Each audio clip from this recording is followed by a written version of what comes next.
Vous êtes en compagnie de Radio Taïwan International.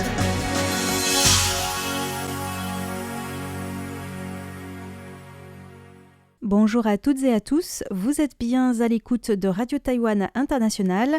C'est Sasa qui vous présente le programme de ce vendredi 24 avril.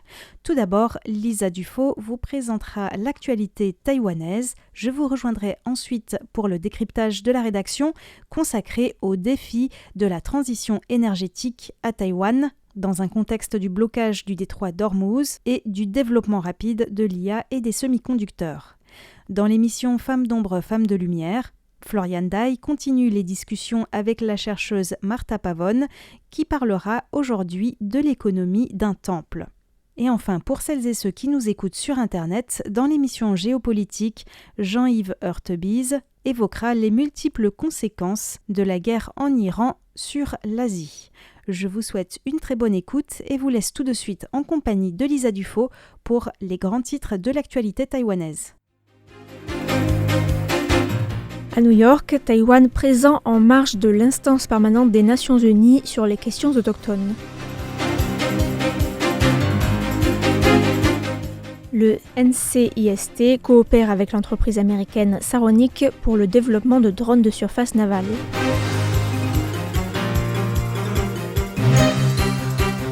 Taïwan fait don de 68 ambulances et camions de pompiers à l'Ukraine.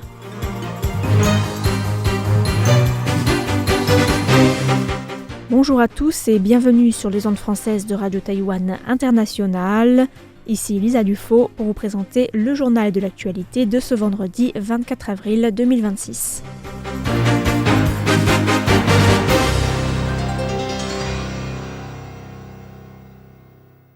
La 25e session de l'instance permanente des Nations Unies sur les questions autochtones, qui s'est ouverte lundi au siège de l'ONU à New York, se tient cette année du 20 avril au 1er mai, avec plus de 1000 personnes qui participent à cette session historique centrée sur l'accès des peuples autochtones aux besoins de santé, y compris en temps de conflit.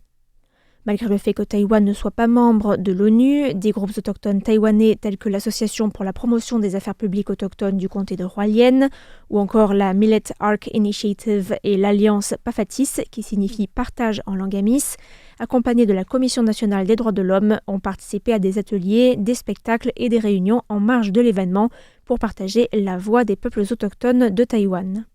L'Association pour la promotion des affaires publiques autochtones du comté de Hualien a organisé hier une conférence dans les locaux du bureau de représentation de Taïwan à New York.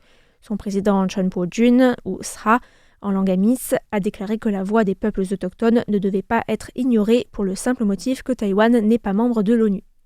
La conférence portait sur les réponses à apporter aux changements occasionnés par les catastrophes naturelles dans une perspective qui prend en compte les cultures traditionnelles.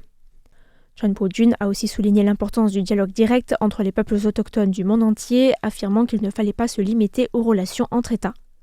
Lin Yi-ren, coordinateur de la Millet Arc Initiative, a rappelé que les peuples autochtones de Taïwan avaient vécu la colonisation de leur île, une expérience commune aux peuples autochtones représentés à l'ONU. Il a estimé que Taïwan avait réalisé des progrès significatifs en matière de décolonisation ces dernières années et souhaitait partager cette expérience avec d'autres peuples, mais que la non-reconnaissance de Taïwan au niveau onusien entravait ces échanges. Notons que l'instance permanente des Nations Unies sur les questions autochtones a été créée en juillet 2000 en tant qu'organe consultatif de haut niveau auprès du Conseil économique et social de l'ONU. Son mandat couvre 6 domaines: le développement économique et social, la culture, l'environnement, l'éducation, la santé et les droits de l'homme. L'Institut national des sciences et des technologies de Zhongshan, le NCIST de son acronyme en anglais, un institut de recherche publique taïwanais de développement et de fabrication d'armements, a signé aujourd'hui un protocole d'entente avec l'entreprise américaine Saronic, qui est actuellement la seule entreprise de drones de surface navale certifiée par l'armée américaine. Le protocole d'entente, qui vise à renforcer les capacités de recherche et la résilience des drones de surface navale, se concentre sur les technologies clés telles que l'identification et le suivi des cibles par IA, l'interception autonome, le déploiement de barrières de protection, la collaboration multivéhicule, l'évitement d'obstacles de surface, l'interception par énergie cinétique ou encore la prise de décision tactique autonome. Le communiqué de presse précise que le protocole doit permettre aux deux parties de partager leur expérience en matière de recherche, notamment en matière de logiciels de commandement et de contrôle basés sur l'IA, de conception navale et d'intégration de systèmes ainsi que de développement des drones de surface navale et de leur chaîne d'approvisionnement. Des organisations taïwanaises privées ont fait don hier de 68 ambulances et camions de pompiers à l'Ukraine pour soutenir le travail des secouristes et les opérations de réponse aux catastrophes dans les zones affectées par la guerre avec la Russie, qui dure depuis plus de 4 ans déjà. Le secrétaire général de la Taiwan Community Care Association, Lin Wei-Lien, a indiqué lors d'une cérémonie que la plupart des véhicules étaient d'occasion et avaient été réaménagés avant d'être envoyés en Ukraine. Depuis 2023, l'association a travaillé avec plusieurs groupes privés, faisant au total 4 dons de véhicules à l'Ukraine, avec au total plus de 200 véhicules. Liu Yongjian, qui est le représentant taïwanais en Pologne, a remercié le ministère des Affaires étrangères taïwanais pour avoir facilité le don, expliquant que le bureau de représentation de Taipei en Pologne avait coopéré avec la ville de Lviv et les associations de la ville pour livrer les véhicules. Liu a ajouté que Taïwan continuerait d'aider l'Ukraine et de soutenir la liberté. Notons que sur les 68 véhicules, 26 seront alloués à la ville de Kharkiv, deuxième ville d'Ukraine, qui a du reste fait l'objet de bombardements intenses depuis le début de la guerre. Le reste sera distribué à des unités militaires et au personnel des frontières déployés à Kharkiv et à Kupiansk. Le Yuan législatif a amendé aujourd'hui en 3e lecture la loi sur la taxe sur les spectacles et le divertissement, supprimant les taxes sur les séances de cinéma, les spectacles vivants et un large éventail de représentations artistiques, de divertissement et de compétitions sportives. Des taxes qui étaient jusqu'à présent imposées lors de la vente des tickets dans différentes salles à travers le pays, des taxes qui pouvaient varier en fonction des collectivités locales, mais qui étaient plafonnées à 10% pour les compétitions sportives, à 30% pour les spectacles vivants, à savoir les concerts ou encore les spectacles de magie, et à 60% pour le cinéma. Selon la version amendée de la loi, la taxe sera supprimée pour les cinémas et bon nombre de spectacles tels que les concerts, les spectacles de danse, le cirque, les acrobaties et la magie ou encore les compétitions sportives. Si les clubs de danse restent imposés, la taxe maximale passe de 100 à 50%, tandis que les terrains de golf resteront taxés jusqu'à 20%. En septembre 2024, le gouvernement a approuvé les amendements proposés par le ministère des Finances visant à soutenir les événements sportifs et culturels. La commission des finances du Parlement, composée de députés du parti au pouvoir et de l'opposition, a récemment examiné le projet d'amendement et a approuvé son contenu. Le taux de chômage a enregistré une légère hausse au mois de mars, prenant 0,02 points de pourcentage pour atteindre les 3,34%. La Direction générale du budget, de la comptabilité et des statistiques a estimé que cette hausse était due au fait que de nombreux travailleurs changent de travail à la période du Nouvel An lunaire, après avoir reçu leur bonus de fin d'année. La vice-directrice du département du recensement de la direction, Tan Wenling, a indiqué que ce sont les quelques 5000 changements d'emploi de travailleurs insatisfaits au mois de mars qui étaient à l'origine de cette hausse.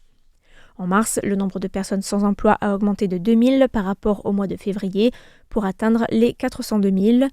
La Direction générale du budget, de la comptabilité et des statistiques estime que le taux de chômage devrait baisser en avril avec la fin de cette période de transition du Nouvel An lunaire, avant d'augmenter de nouveau entre juin et août, période à laquelle les nouveaux diplômés entrent sur le marché du travail. Une étude de l'Université nationale de Taïwan, publiée jeudi, montre que 85,6% des boissons vendues dans les boutiques spécialisées à Taïwan contiennent plus de sucre que ce que demandent les clients. L'Institut de l'hygiène des aliments et de la santé de l'université alerte sur le fait que si les boutiques de boissons sucrées font désormais partie de la culture alimentaire de Taïwan, une consommation régulière de ces boissons pouvait exposer les consommateurs à des quantités de sucre ou d'édulcorants significatives. Luo Yuxuan, professeur associé à l'Institut, a présenté les résultats de l'étude ainsi que des chiffres sur le surpoids à Taïwan. Il faut savoir que 50% des adultes taïwanais âgés de 18 ans et plus sont en surpoids ou obèses, tandis que 36,1% présentent une surcharge en graisse du foie sans rapport avec la prise d'alcool. Afin d'évaluer l'impact sur la santé de cette culture des boissons sucrées, les chercheurs ont collecté 126 échantillons de thé au lait et de thé aux fruits allant des versions sans sucre aux versions 50% de sucre en moins, de boutiques de grandes chaînes de boissons sucrées de plus de 150 magasins dans le pays.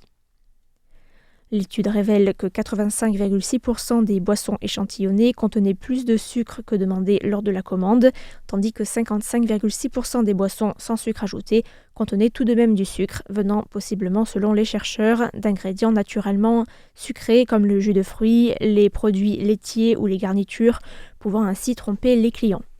Autre découverte importante de l'étude, un verre de 700 ml de thé au lait aux perles, le fameux bubble tea, 50% de sucre en moins, contient environ 46,5% de sucre, soit une quantité très proche de la limite quotidienne recommandée par l'Organisation mondiale de la santé, qui est de 50 g de sucre libre par adulte. Ce qui signifie que boire un seul bubble tea, 50% de sucre en moins, peut rapidement faire dépasser l'apport quotidien en sucre recommandé. Les sucres libres recouvrent, selon l'OMS, tous les monosaccharides et disaccharides ajoutés aux aliments par le fabricant, le cuisinier ou le consommateur, plus les sucres naturellement présents dans le miel, les sirops et les jus de fruits. Enfin, l'étude montre que la proportion d'hommes buvant des boissons préparées à la main était supérieure à celle des femmes et que les personnes en déficit et en surcharge pondérale en consomment davantage. La majorité des consommateurs se situe quant à elle entre 18 et 39 ans. La Cour suprême a maintenu la condamnation à perpétuité de Liang Yuzhi pour le viol et le meurtre en 2020 d'une étudiante malaisienne de 24 ans du nom de Zhong dans le sud de Taïwan. Le verdict est désormais définitif et s'accompagne d'une privation à vie des droits civiques du meurtrier.